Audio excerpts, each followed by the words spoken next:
campaigns can sometimes seem small, even silly.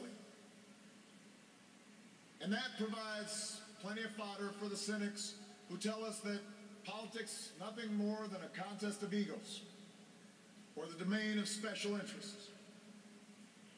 But if you ever get the chance to talk to folks who turned out at our rallies and crowded along a rope line in a high school gym, or saw folks working late at a campaign office in some tiny county far away from home, you'll discover something else. You'll hear the determination in the voice of a young field organizer who's working his way through college and wants to make sure every child has that same opportunity.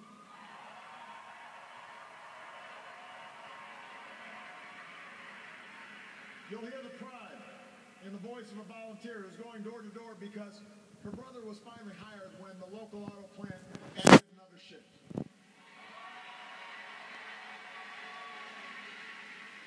You'll hear the deep patriotism in the voice of a military spouse who's working the phones late at night to make sure that no one who fights for this country ever has to fight for a job or a roof over their head when they come home.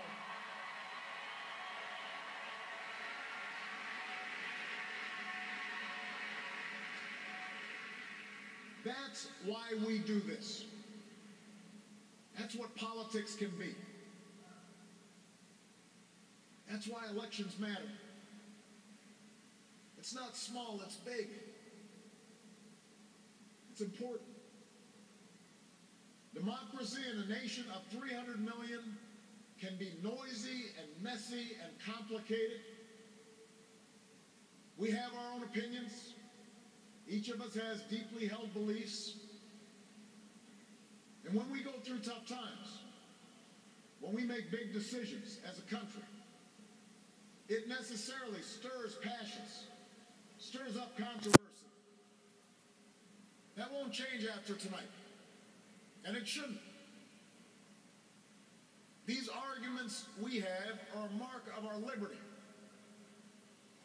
And we can never forget that as we speak, people in distant nations are risking their lives right now just for a chance to argue about the issues that matter. The chance to cast their ballots like we did today.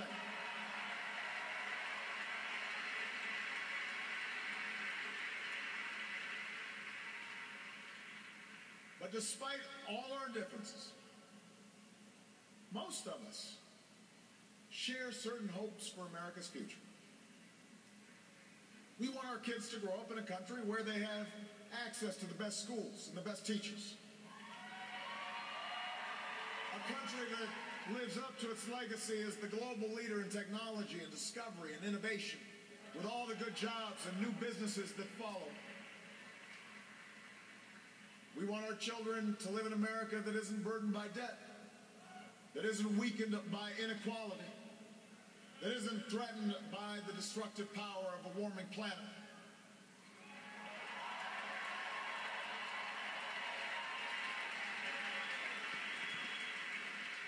We want to pass on a country that's safe and respected and admired around the world. A nation that is defended by the strongest military on earth and the best troops this world has ever known.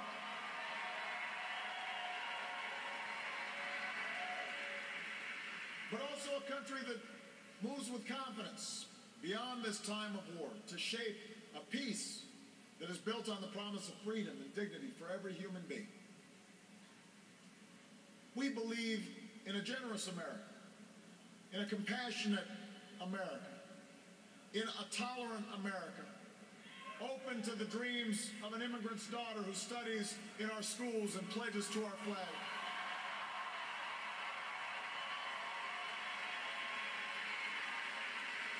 To the young boy on the south side of Chicago who sees a life beyond the nearest street corner.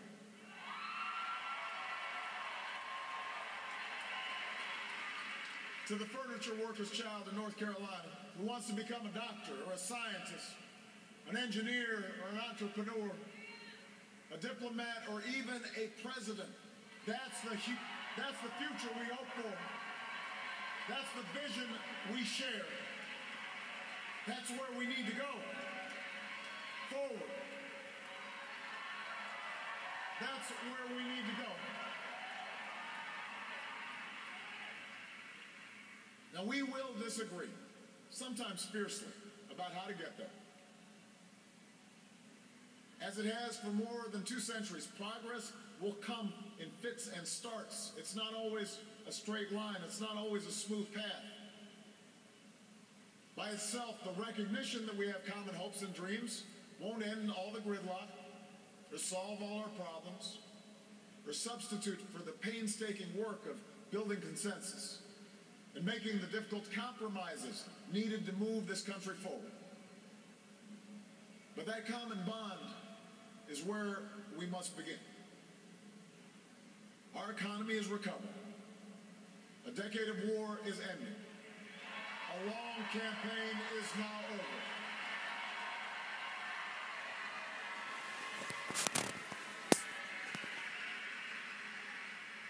And whether I earned your vote or not, I have listened to you.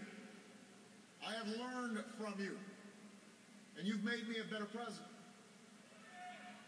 And with your stories and your struggles, I return to the White House more determined and more inspired than ever about the work there is to do and the future that lies ahead.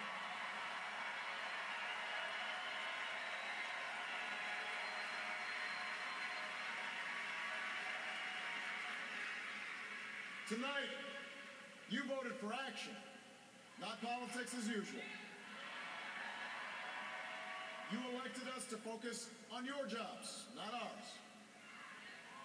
And in the coming weeks and months, I am looking forward to reaching out and working with leaders of both parties to meet the challenges we can only solve together. Reducing our deficit, reforming our tax code, fixing our immigration system, freeing ourselves from foreign oil. We've got more work to do.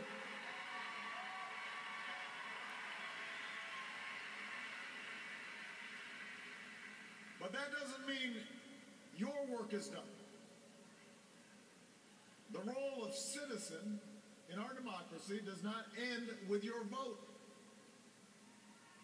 America's never been about what can be done for us. It's about what can be done by us together through the hard and frustrating but necessary work of self-government. That's the principle we were founded on. This country has more wealth than any nation. But that's not what makes us rich. We have the most powerful military in history, but that's not what makes us strong.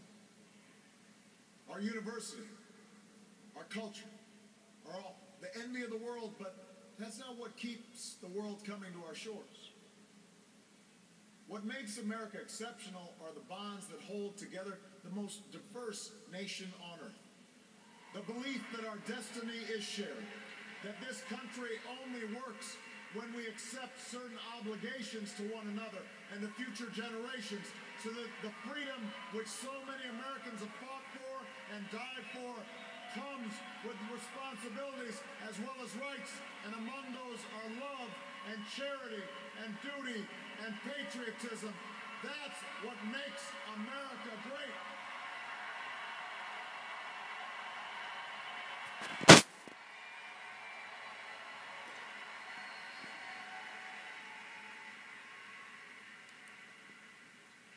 I am hopeful tonight because I've seen the spirit at work in America.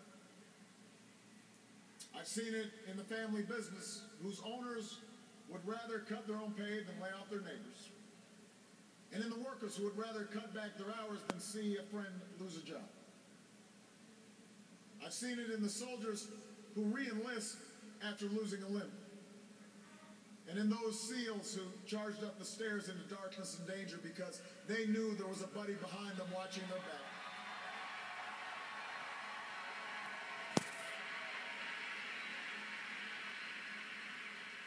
I've seen it on the shores of New Jersey and New York, where leaders from every party and level of government have swept aside their differences to help a community rebuild from the wreckage of a terrible storm.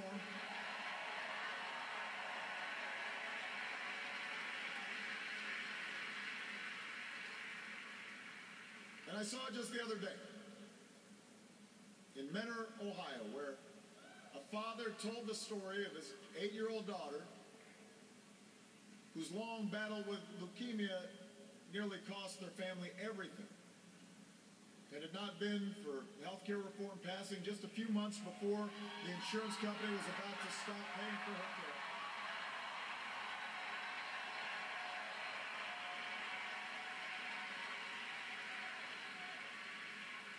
I had an opportunity to not just talk to the father, but meet this incredible daughter of his.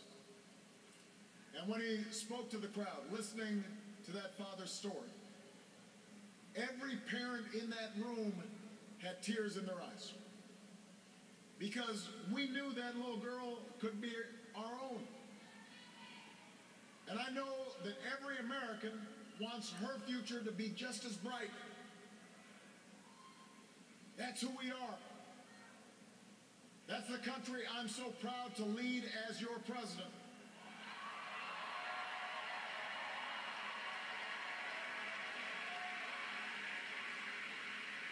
And tonight, despite all the hardship we've been through, despite all the frustrations of Washington, I've never been more hopeful about our future. I have never been more hopeful about America. And I ask you to sustain that hope.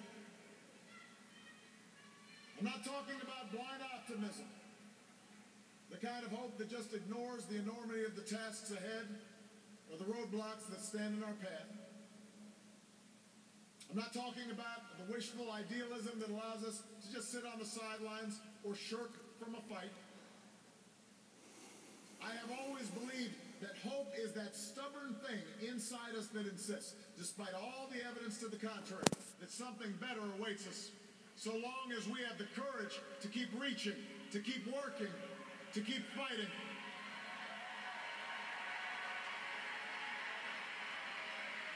America, I believe we can build on the progress we've made and continue to fight for new jobs and new opportunity and new security for the middle class.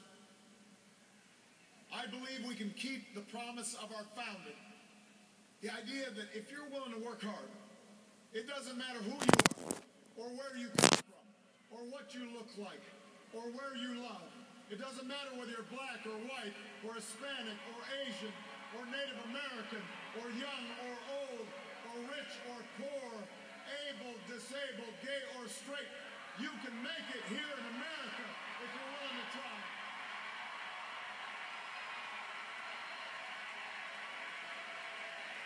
I believe we can seize this future together because we are not as divided as our politics suggests.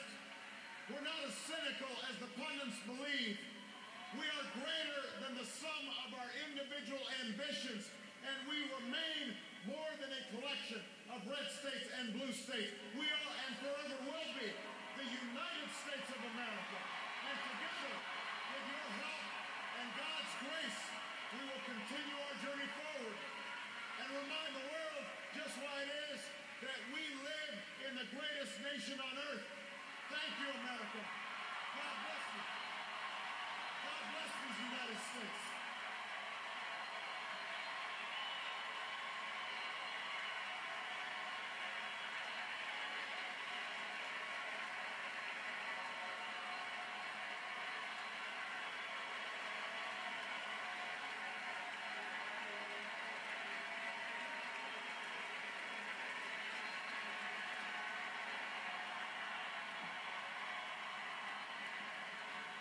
Barack Obama accepting re-election, thanking his supporters, and whatever you think about the guy's politics, he's got a beautiful family.